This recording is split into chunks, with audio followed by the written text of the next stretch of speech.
कभी कभी सच बोलना इतना महंगा पड़ जाता है कि जिंदगी की सारी कीमत चुकानी पड़ती है। आज हम एक ऐसी कहानी सुनाने जा रहे हैं जो 5 साल तक अंधेरे में दबी रही। एक ऐसी आवाज जो चीखना चाहती थी लेकिन उसे दबा दिया गया। एक ऐसी दोस्त जिसने अपने दोस्त के लिए सब कुछ दांव पर लगा दिया और बदले में सब कुछ खो दिया। सुशांत सिंह राजपूत, दिशा सालियान, दो नाम जो आज भी सवाल बनकर हवा में गूंजते हैं। 5 साल पहले एक तूफान आया था। सुशांत की मौत ने हर किसी को झकझोर दिया, लेकिन उस तूफान में एक और शख्स था जिसकी जिंदगी भी उजड़ गई और किसी ने उसकी ओर देखा तक नहीं। वो थी क्रिसन बैरेटो। हाँ, वही क्रिसन जिसे आपने ससुराल सिमर और कैसी ये यारियां जैसे शोज में देखा है। एक चमकता सितारा जिसकी रोशनी अचानक गायब हो गई। लेकिन क्यों? आखिर क्या हुआ था उनके साथ? 5 साल बाद क्रिसन अब सामने आई हैं। उनकी आंखों में डर है, गुस्सा है और एक दर्द है जो शायद कभी खत्म नहीं होगा। उन्होंने बताया कि जब सुशांत की मौत हुई तो उन्होंने कुछ ऐसा कह दिया जो किसी को सुनना मंजूर नहीं था। क्रिसन ने चीख कर कहा था, सुशांत ने सुसाइड नहीं किया, उसका मर्डर हुआ है। और बस यहीं से उनकी जिंदगी का सबसे खतरनाक चैप्टर शुरू हुआ। उस एक सच के बाद क्रिसन पर आसमान टूट पड़ा। फोन की घंटियां बजने लगी, अनजान नंबरों से धमकियां आने लगी। मुंबई में दिखी तो जिंदगी जीने लायक नहीं छोड़ेंगे, ये शब्द उनके कानों में गूंजते रहे। लेकिन ये धमकियां सिर्फ उनके लिए नहीं थीं, उनके परिवार को भी निशाना बनाया गया। उनके माता पिता जो कभी गर्व से अपनी बेटी को टीवी पर देखते थे, अब छिप छिप कर जीने को मजबूर हो गए। सवाल ये है, आखिर कौन था इन धमकियों के पीछे? क्या सच इतना खतरनाक था कि एक पूरी फैमिली को तबाह करना जरूरी हो गया? क्रिसन बताती हैं कि बॉलीवुड के बड़े बड़े दरवाजे उनके लिए बंद हो गए। प्रोडक्शन हाउसेस ने उन्हें ब्लैकलिस्ट कर दिया, शो के बीच से निकाल दिया गया। एक वक्त था जब उनकी एक्टिंग की तारीफें होती थीं और फिर एक वक्त आया जब उनका कोई नाम तक लेना नहीं चाहता था। लेकिन सबसे बड़ा सवाल, क्या क्रिसन ने जो कहा वो सच था? क्या सुशांत और दिशा की मौत के पीछे कोई गहरा राज है जिसे दबाने के लिए एक जिंदगी को मिटाना जरूरी हो गया? शार्दुल पंडित के शो अनसेंसर्ड में क्रिसन ने अपनी आपबीती सुनाई। उनकी आवाज में कंपन था लेकिन हिम्मत भी थी। उन्होंने कहा, मैंने अपने दोस्त के लिए स्टैंड लिया, मैंने सच बोला, लेकिन बदले में मुझे क्या मिला? धमकियां, ताने और एक करियर जो मेरे हाथों से छीन लिया गया। क्रिसन ने यह भी बताया कि पॉलिटिकल प्रेशर इतना ज्यादा था कि उन्हें मुंबई छोड़कर अपने होम टाउन भागना पड़ा, लेकिन वहां भी चैन नहीं मिला। फोन पर धमकियां आती नहीं, उनके परिवार को डर के साए में जीना पड़ा।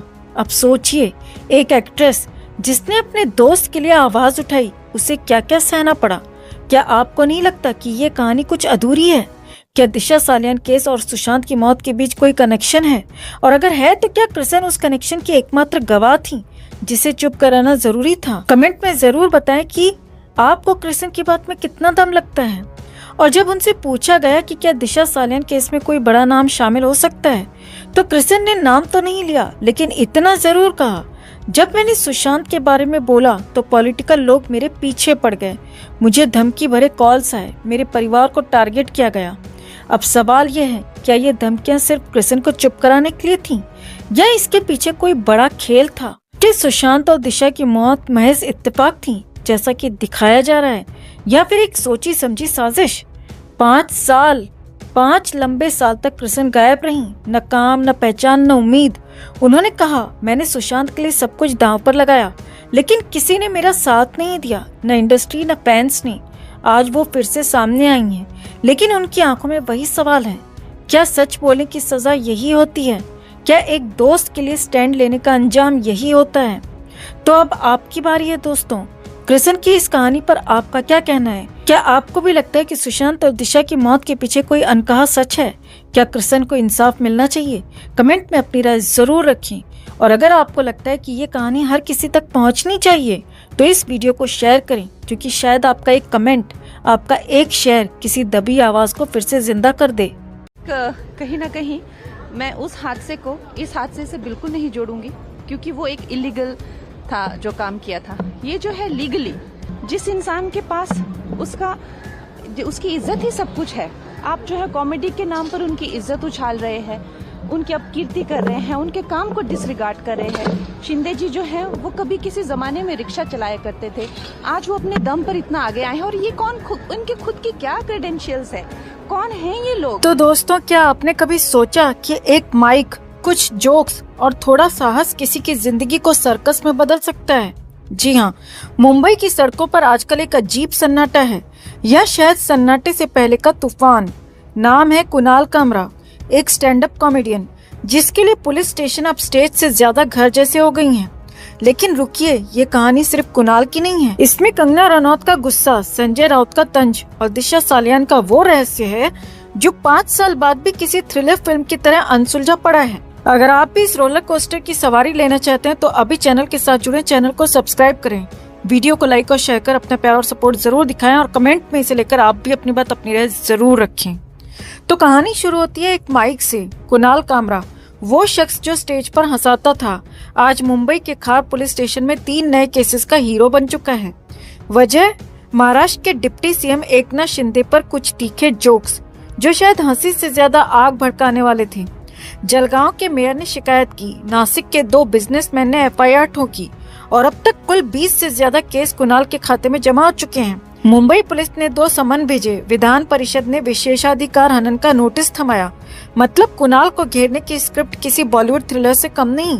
लेकिन सवाल ये है, क्या ये सिर्फ जोक्स की सजा है या इसके पीछे कुछ और छुपा है?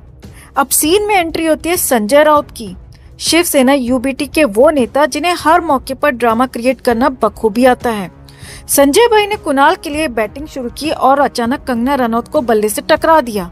उनका लॉजिक सुनिए, जब कंगना अपने बड़बोले बयानों से हंगामा मचाती थी तब बीजेपी ने उसे वाई लेवल सिक्योरिटी दी थी।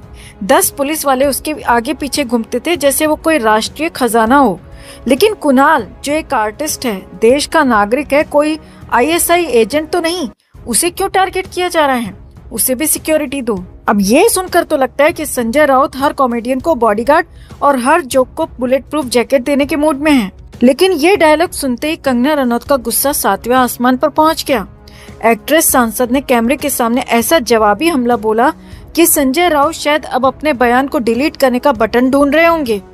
कंगना ने कहा, कुणाल का जोक माना कॉमेडी नहीं, सस्ती हरकत है। किसी से असहमत हो तो उसकी इज्जत को सड़क पर मत लुढ़काओ। मेरे साथ बीएमसी ने जो ऑफिस तोड़ा वो गैर कानूनी था, लेकिन कुणाल के खिलाफ जो हो रहा है वो लीगल है। फिर कंगना ने संजय पर निशाना साधा, तुम्हें कंगना बहुत याद आती है क्योंकि मेरी वजह से तुम्हारी सत्ता का सूरज डूब गया। लेकिन दिशा सालियान याद नहीं, जो तुम्हारी पार्टी के चक्कर में तड़प तड़प कर मारी गई। कंगना यही नहीं रुकी, उन्होंने एकनाथ शिंदे का बचाव करते हुए कहा, वो रिक्शे से सीएम की कुर्सी तक पहुँचे। कुणाल जैसे लोग पैसों के लिए उनकी बेइज्जती करते हैं। ये किराए के जोकर हैं जिनके पास टैलेंट नहीं, सिर्फ गालियां हैं। मेरे साथ जो हुआ वो गलत था और इसका हिसाब ईश्वर ने उद्धव और संजय से ले लिया।